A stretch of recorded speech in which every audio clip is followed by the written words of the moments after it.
Hi everyone, welcome back to The Facts once again. Trump हमेशा से अपनी bold और शॉकिंग ट्रेड पॉलिसीज के लिए जाने जाते हैं, लेकिन इस बार ट्रम्प को एक बहुत बड़ा झटका लगा है। क्योंकि यूएस का जो अपील्स कोर्ट है, उन्होंने ट्रम्प के टैरिफ्स को इलीगल डिक्लेयर कर दिया है। 29 अगस्त 2025 को यूएस कोर्ट ऑफ अपील्स ने कहा है कि ट्रम्प ने अपनी पावर्स का बहुत ज्यादा मिसयूज किया है जब उन्होंने नेशनल सिक्योरिटी डिक्लेयर करते हुए वेरियस कंट्रीज के ऊपर बहुत बड़े बड़े इंपोर्ट टैक्सेस लगा दिए। A US appeals court has ruled that most of President Trump's tariffs are illegal. The judges said while the president had considerable powers to respond to national emergencies, these didn't explicitly include the power to impose tariffs or taxes. अब ये tariffs क्या होते हैं? Simply अगर समझा जाए तो tariffs जो है फॉरेन गुड्स के ऊपर लगने वाला एक टैक्स होता है। मान लीजिए यूएस ने चाइना के ऊपर एक 30% टैरिफ लगाया है स्टील के ऊपर, तो स्टील की जो मार्केट वैल्यू है वो यूएस की मार्केट वैल्यू में बहुत ज्यादा बढ़ जाएगी, क्योंकि जितना ज्यादा टैरिफ रेट के ऊपर चाइना से इंपोर्ट होगा स्टील यूएस में, उतनी ज्यादा यूएस की मार्केट में उस पर्टिकुलर चीज की वैल्यू इंक्रीज हो जाएगी। अब कोर्ट का ये डिसीजन ट्रम्प के इस टैरिफ डिसीजन के लिए एक बहुत बड़ा सेटबैक है, क्योंकि जब ट्रम्प ने इतने बड़े बड़े टैरिफ्स वेरियस कंट्रीज के ऊपर लगाए थे, तो एक तो बिजनेसेस को बहुत ज्यादा डर था, स्टॉक मार्केट्स बहुत ज्यादा फॉल कर रही थी। इसके अलावा यूएस की जो लोकल जनता है उनको भी महंगाई का बहुत ज्यादा डर था। अप्रैल में ट्रम्प ने टैरिफ्स को डिक्लेयर किया था, जिनको उन्होंने नाम दिया था लिबरेशन डे टैरिफ्स। इन टैरिफ्स में डोनाल्ड ट्रम्प ने ये डिक्लेयर किया था कि वो ऑलमोस्ट 50% टैरिफ लगाएंगे उन कंट्रीज के ऊपर जहां पे यूएस जो है ट्रेड डेफिसिट है, और उसके बाद बेसिक एक 10% बेस लाइन उन्होंने रखी थी हर एक कंट्री के ऊपर टैरिफ की। अब ये ट्रेड डेफिसिट क्या होता है, लेट्स अंडरस्टैंड। ट्रेड डेफिसिट का मतलब होता है, मान लीजिए यूएस किसी कंट्री में अपनी एक्सपोर्ट कम कर रहा है और उस कंट्री से इंपोर्ट ज्यादा कर रहा है, तो उस पर्टिकुलर कंट्री के लिए यूएस जो है ट्रेड डेफिसिट कहलाएगा। तो उसको लेके जो ट्रेड डेफिसिट जिन जिन कंट्रीज को ट्रम्प को लगा, उन्होंने डिक्लेयर किया कि वो उन कंट्रीज के ऊपर ऑलमोस्ट 50% का टैरिफ, एक मैसिव टैरिफ लगा देंगे।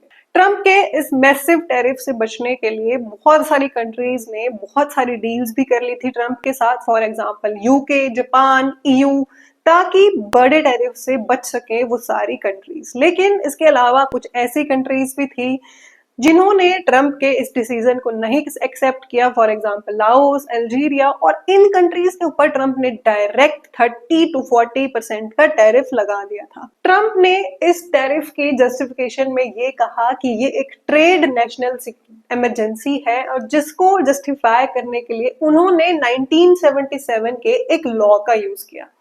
बहुत सारे ऐसे एक्ट होते हैं, लॉज होते हैं, जो डिसाइड करते हैं कि किसके पास पावर्स होंगी टैरिफ अप्लाई करने की, कितना टैरिफ अप्लाई कर सकते हैं किस कंट्री के ऊपर। ये सारी की सारी चीजें इन रूल्स और इन अंडर लॉज के अंदर दी गई होती हैं। तो आइए समझते हैं ट्रम्प ने किस किस लॉ का मिसयूज करके टैरिफ्स को जस्टिफाई किया, और इसके अलावा कौन कौन से बेसिकली ट्रम्प किस किस लॉ के अंडर फॉल करते हैं। सबसे पहले ट्रम्प ने international emergency economic powers act IEEPA 1977 को यूज किया। ये लॉ प्रेसिडेंट को पावर देता है अगर कोई नेशनल इमरजेंसी हो जो फॉरेन कंट्रीज से लिंक्ड हो। नॉर्मली इसका यूज होता है सैंक्शंस के लिए, फॉर एग्जांपल मान लीजिए किसी टेररिस्ट ग्रुप के एसेट को फ्रीज करना हो, तो उसके लिए प्रेसिडेंट के हाथ में पावर्स होती हैं। लेकिन ट्रम्प ने बोला कि ट्रेड डेफिसिट एक नेशनल इमरजेंसी है, और उन्होंने उस 1977 के लॉ को यूज करके वेरियस कंट्रीज के ऊपर बहुत बड़े बड़े टैरिफ्स को जस्टिफाई कर दिया। लेकिन अब कोर्ट ऑफ अपील्स ने कहा है कि नेशनल इमरजेंसी ट्रेड डेफिसिट नहीं हो सकता है। ट्रम्प ने डायरेक्टली अपनी पावर्स का मिसयूज किया है, जिसको लेके जो यूएस कोर्ट ऑफ अपील्स है, उन्होंने ट्रम्प के इस डिसीजन को बिल्कुल गलत और इलीगल डिक्लेयर कर दिया है। इसके अलावा दो और ऐसे एक्ट होते हैं जिनके अंडर प्रेसिडेंट के हाथ में पावर्स होती हैं कि वो वेरियस कंट्रीज के ऊपर टैरिफ लगा सकते हैं। For example trade act of 1974। इस लॉ के थ्रू प्रेसिडेंट कुछ टैरिफ्स लगा सकता है अगर ट्रेड डेफिसिट बढ़ा है तो, लेकिन इसमें भी एक लिमिट होती है, मैक्सिमम 15% टैरिफ और सिर्फ 150 डेज के लिए। ट्रंप को ये लिमिट्स पसंद नहीं आई, इसलिए उन्होंने IEEPA का यूज किया जिसमें कोई भी क्लियर लिमिट नहीं दी हुई थी। इसके बाद एक और एक्ट है, that is trade expansion act of 1962 section 232।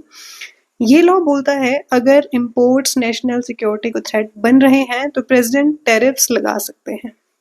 Trump ने इसको यूज करके इससे पहले स्टील और एल्यूमिनियम पर भी टैरिफ्स लगाए थे, लेकिन इसमें पहले कॉमर्स डिपार्टमेंट इन्वेस्टिगेशन जरूरी होती है, यानी कि प्रेसिडेंट अपने मन से ये टैरिफ्स कभी भी इंस्टेंटली नहीं लगा सकते हैं।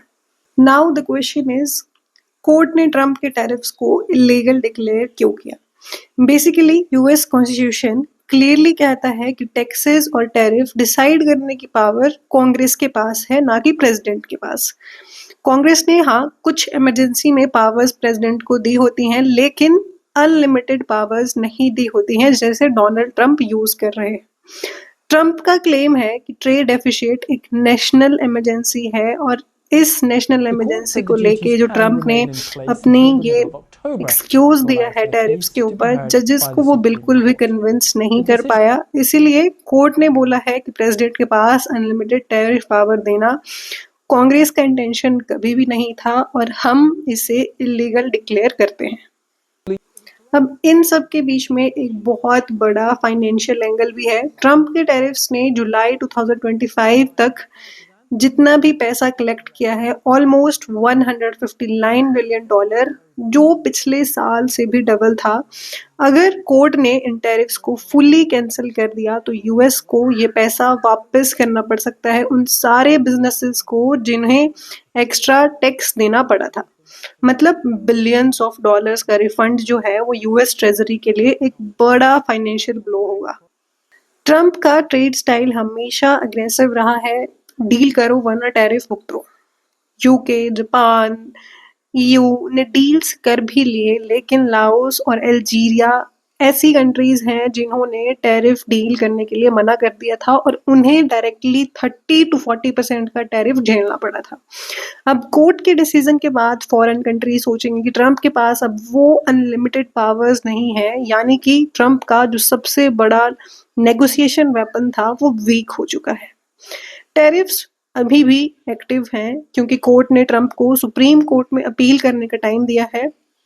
ट्रंप ने अपने सोशल मीडिया प्लेटफॉर्म पर भी लिखा है अगर ये डिसीजन स्टैंड करता है तो अमेरिका डिस्ट्रॉय हो जाएगा। वो अब इस केस को सुप्रीम कोर्ट ले जाएंगे, लेकिन अगर वहां भी हार जाते हैं तो उनके पास अल्टरनेटिवली लॉज बचेंगे, जैसे कि ट्रेड एक्ट ऑफ 1974 और सेक्शन 232 जो मैंने पहले आपको क्लियर किए, जिनमें क्लियर लिमिट्स हैं। मतलब फ्यूचर में ट्रंप टैरिफ्स तो लगा सकते हैं लेकिन उतने इजीली और फ्रीली नहीं लगा सकते जितना वो अभी तक कर रहे थे। तो ट्रंप के टैरिफ्स पर एक बहुत बड़ा लीगल क्वेश्चन मार्क लग चुका है। फाइनल डिसीजन सुप्रीम कोर्ट का होगा और उसी डिसीजन पर डिसाइड होगा कि प्रेसिडेंट के पास ट्रेड पावर्स कितनी है और कितनी रहेंगी, और इसका असर सिर्फ अमेरिका पर ही नहीं बल्कि पूरी दुनिया के ट्रेड पर होगा। सो क्या लगता है आपको, क्या सुप्रीम कोर्ट ट्रंप के फेवर में डिसाइड करेंगे या फिर ट्रंप का ये बहुत बड़ा टैरिफ गेम वॉर फाइनली खत्म होगा?